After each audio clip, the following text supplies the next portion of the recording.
But first, forget about Black Lives Matter. Democrats have a new cause. Bankers' lives matter. The big story this week was, of course, Silicon Valley Bank and the way the Biden administration rushed to give this august financial institution a bailout that no one was allowed to call a bailout. Now, I've been saying for years that wokeness and free money were going to be the ruin of us all. And you know what? I'm afraid I'm now a little closer to being proven right. This week, the headlines were dominated by the news that the West Coast financial institution had fallen due to a combination of bad management, bad choices, and the fact that the long-term U.S. Treasury bonds the bank had loaded up on kept dropping in value with each interest rate rise. I know, right? Who knew that essentially betting on the financial performance of the Biden administration would have been a bad idea? Well, certainly not the board of Silicon Valley Bank, about which we have learned much, including that they were mostly a bunch of big Democrat donors, and only one of them had any experience in actual banking. So guess what happened? Well, they went on and did pretty much what you would have expected them to do, which was, instead of running a profitable bank, they ran a lot of ESG nonsense. From their 2022 annual report, here are just some of their cross-function working groups. The bank had a sustainable finance group to develop strategy and monitor progress against the bank's climate commitment. They had an investments group to review updates from businesses on sustainability and investing-related initiatives and client engagement. Oh, how lovely.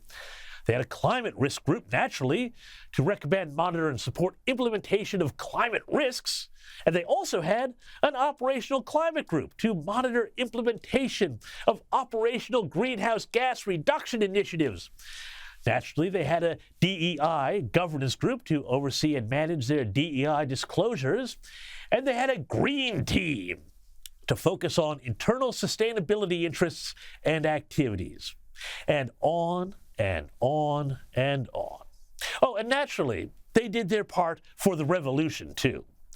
According to this article, the Silicon Valley Bank gave $73 million to Black Lives Matter and other social justice causes. Here's what James Comer, House Oversight Committee Chair, had to say. And then we see now coming out that they were one of the most woke banks in their quest for the ESG type policy and investing. This could be a trend, and there are consequences for bad Democrat policy. And I think we need to keep an eye on all the banking sector right now. Well, yeah, you got it right there. One of the most woke banks ever, almost as woke as another bank that went belly up this week, Signature Bank, which held pronoun seminars complete with watch parties for its staff when they weren't, too busy looking after its customers' money. The most common pronouns that folks are familiar with are she and he, becoming much more common. And I don't know if there's anyone in the Signature Bank world, but probably you have clients that use they, them as pronouns. And all those she, he's, theys, and z's also spent their time making cringy music videos. Have a look at this.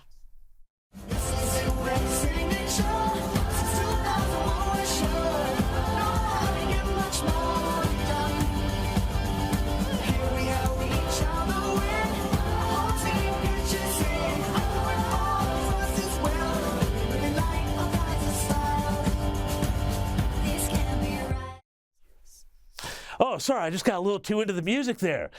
Gosh, that really felt like something out of The Office. But no, that was real life, a real bank. And this is a trend.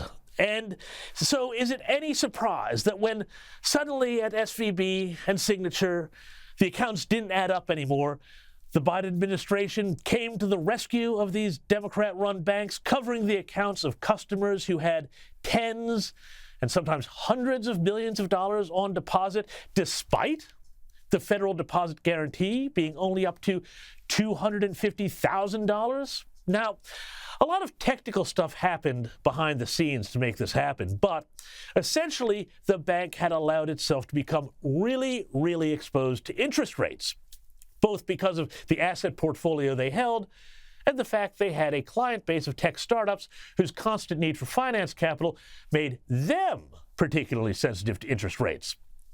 Here's what Vivek Ramaswamy, the outsider Republican presidential candidate, wrote in the Wall Street Journal.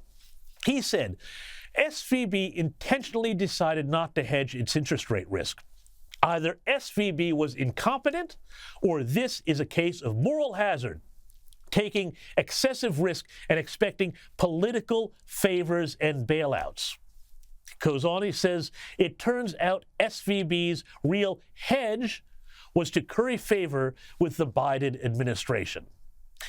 And indeed, moral hazard is what we are talking about. Moral hazard being where the government takes an action that encourages people to do dumb things, like put all their money in a bank that's both incredibly exposed to interest rates and whose staff is spending all its time going to diversity morning teas. Now, Joe Biden and his officials have been quick to say that this isn't a bailout. He's been saying it over and over again. And he also had this to say about all of this. Today, thanks to the quick action of my administration over the past few days, Americans can have confidence that the banking system is safe. Your deposits will be there when you need them. Small businesses across the country, the deposit accounts at these banks can breathe easier knowing they'll be able to pay their workers and pay their bills. The money will be there when you need it because, hey, if you're with a woke bank, they'll just magic up some cash to make you whole. And the fact that Joe Biden gave that speech early in the morning, well, apparently that was important in and of itself, as former White House spokeswoman Jen Psaki noted. Now, it's important to note, President Biden does nothing at 9 a.m. He is a night owl. So the fact that he is doing this at 9 a.m. anyway speaks to how vital the White House recognizes it is for him to have his voice out there, conveying that to the American public. A night owl. Oh, that explains it. Yeah, look, Jen, sorry, I'm not sure that little participation trophy you're handing out there is quite as shiny as you think it is. The fact is, eventually, one way or another, taxpayers are going to pay. And the move to essentially eliminate deposit insurance caps is not only a step to moral hazard, but also, let's be frank about it, also the road to nationalization of the U.S. banking system. Because once you eliminate a bank's risk, you can demand they do what you want as a premium for bailing them out. Of course, if you ask me, instead of bailing them out, I always thought there was another solution. Shayna, they bought their tickets. They knew what they were getting into. I say, let them crash.